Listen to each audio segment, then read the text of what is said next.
Shariatpur Jazeera উপজেলার বিকে নগর union দৈনিক বাজার এলাকায় বিএনপির কর্মী সভা অনুষ্ঠিত হয়েছে। এ সময় 3টি ইউনিয়নের আহ্বায়ক কমিটি ঘোষণা করা হয়।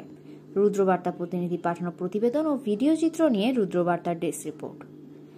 জাজিরা উপজেলার বিকে নগর ইউনিয়নে বিএনপি কর্মী সভা অনুষ্ঠিত হয়েছে 23শে ডিসেম্বর মঙ্গলবার সন্ধ্যায়। বিকে নগর ইউনিয়নে দৈনিক বাজার নামক স্থানে উক্ত অনুষ্ঠানের আয়োজন করা হয়।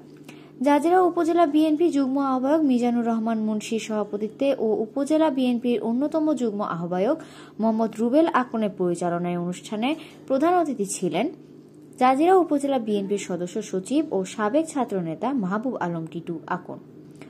অনুষ্ঠানের প্রধান বক্তা ছিলেন জাজিরা পৌরসভা বিএনপির আহ্বায়ক কাজী নজরুল ইসলাম।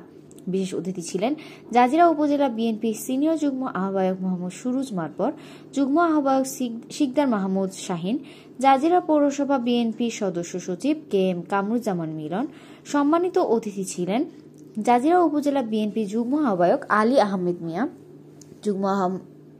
যুগ্ম আহ্বায়ক আলমগীর সর্দার, উপজেলা জাসাসের সভাপতি লুৎফর রহমান কবিরাজ, বিএনপির নেতা কাজী হান্নান, মাস্টার কাজী গোলাম মোস্তফা, উপজেলা বিএনপির সদস্য আহসান হাবিব, স্বপন মুন্সি।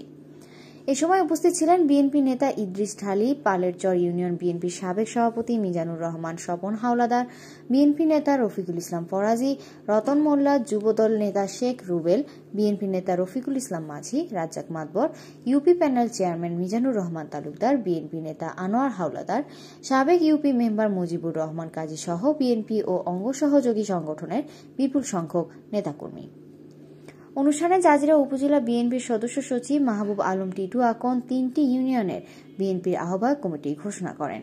এতে বিকেনগর ইউনিয়ন বিএনপির আহ্বায়ক ঘোষণা করা হয় মিজানুর রহমান মুন্সি ও সদস্য সচিব রফিকুল ইসলাম মাঝিকে। পশ্চিম নাওডোবা ইউনিয়ন বিএনপির আহ্বায়ক আলমগীর সর্দার ও সদস্য সচিব মোহাম্মদ ইদ্রিস ঢালী, পূর্ব নাওডোবা ইউনিয়ন বিএনপির আহ্বায়ক রফিকুল ইসলাম ফরাজি ও সদস্য সচিব জালাল মাঝি। অনুষ্ঠানে বক্তারা বলেন, বিএনপি চেয়ারপারসন ও সাবেক প্রধানমন্ত্রী বেগম খালেদা জিয়া এবং বিএনপির ভারপ্রাপ্ত চেয়ারম্যান তারেক রহমান সহ জিয়া পরিবারের দীর্ঘ আয়ুর জন্য সবাই দোয়া করবেন।